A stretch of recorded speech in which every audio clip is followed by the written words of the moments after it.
Assalamualaikum warahmatullahi wabarakatuh. Selamat pagi semuanya. Pada pembahasan kali ini, kita masih membahas tentang materi larutan penyangga. Pada pertemuan sebelumnya, kita juga membahas tentang materi larutan penyangga, yaitu dengan topik sifat-sifat larutan penyangga, prinsip kerja larutan penyangga, serta pembuatan dari larutan penyangga itu sendiri. Nah, pada kesempatan kali ini, kita akan membahas tentang macam-macam larutan penyangga. Sebelumnya, kita review sedikit tentang apa itu larutan penyangga. Larutan penyangga merupakan larutan yang mampu mempertahankan nilai pH-nya dan tidak mudah berubah dengan penambahan sedikit asam, sedikit basa, ataupun air.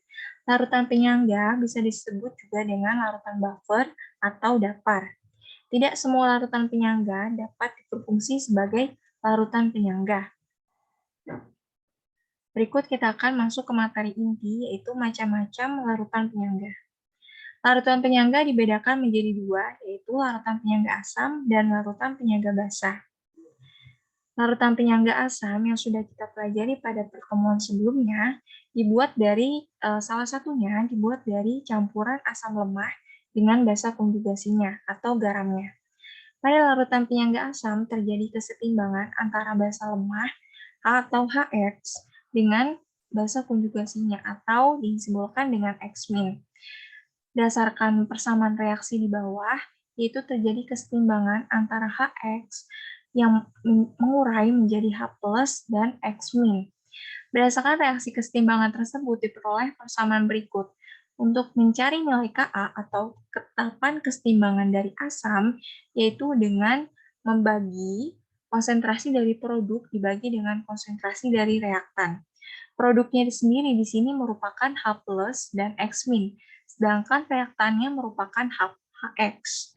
Nah, untuk mencari Ka itu sama dengan konsentrasi H+ dikalikan dengan konsentrasi X- dibagi dengan konsentrasi HX. Konsentrasi ion H+ dalam larutan penyangga asam dapat ditentukan dengan rumus sebagai berikut.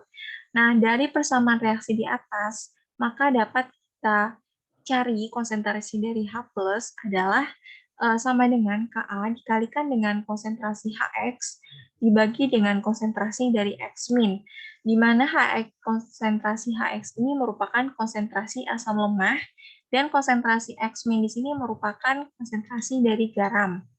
Jika konsentrasi basa konjugasi sama dengan konsentrasi garam, diperoleh rumus sebagai berikut. Yang sudah kita ketahui, untuk mencari molaritas itu dengan membagi mol dengan volumenya.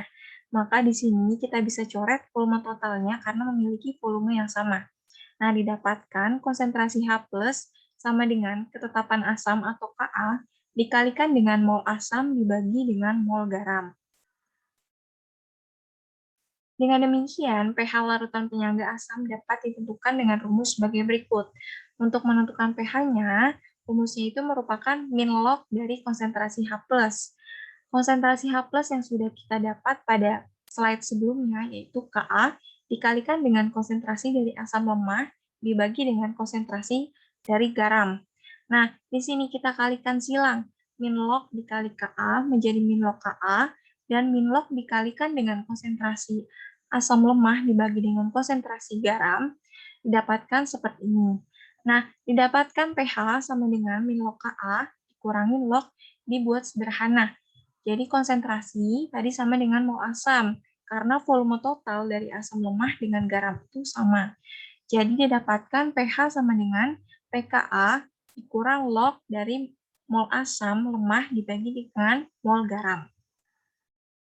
Jika basa konjugasi atau anion garam berjumlah N, konsentrasi basa konjugasi menjadi N kali konsentrasi garam. Dengan demikian, konsentrasi ion H+ dalam penyangga tersebut dapat ditentukan dengan rumus sebagai berikut. Maksudnya adalah, kita langsung masuk ke contoh ya. Garam CH3COO2 kali Ba akan terurai seperti persamaan reaksi berikut. Berdasarkan reaksi tersebut, garam CH3COO2 kali Ba mempunyai nilai N sama dengan 2. Dapat dilihat di sini ya, yang merupakan basa konjugasi itu merupakan CH3COO-. Nah, di sini memiliki koefisien 2.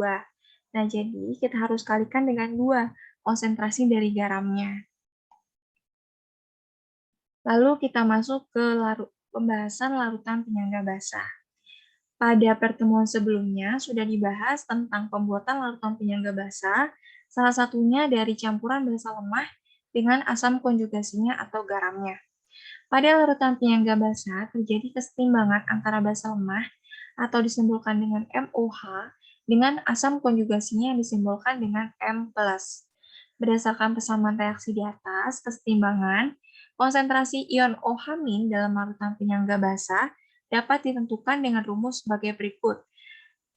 Konsentrasi dari OH- sama dengan Kb dikalikan dengan Kb ini merupakan ketetapan dari basa dikalikan dengan konsentrasi MOH yang merupakan konsentrasi dari basa lemah dibagi dengan konsentrasi M+ atau konsentrasi dari garam.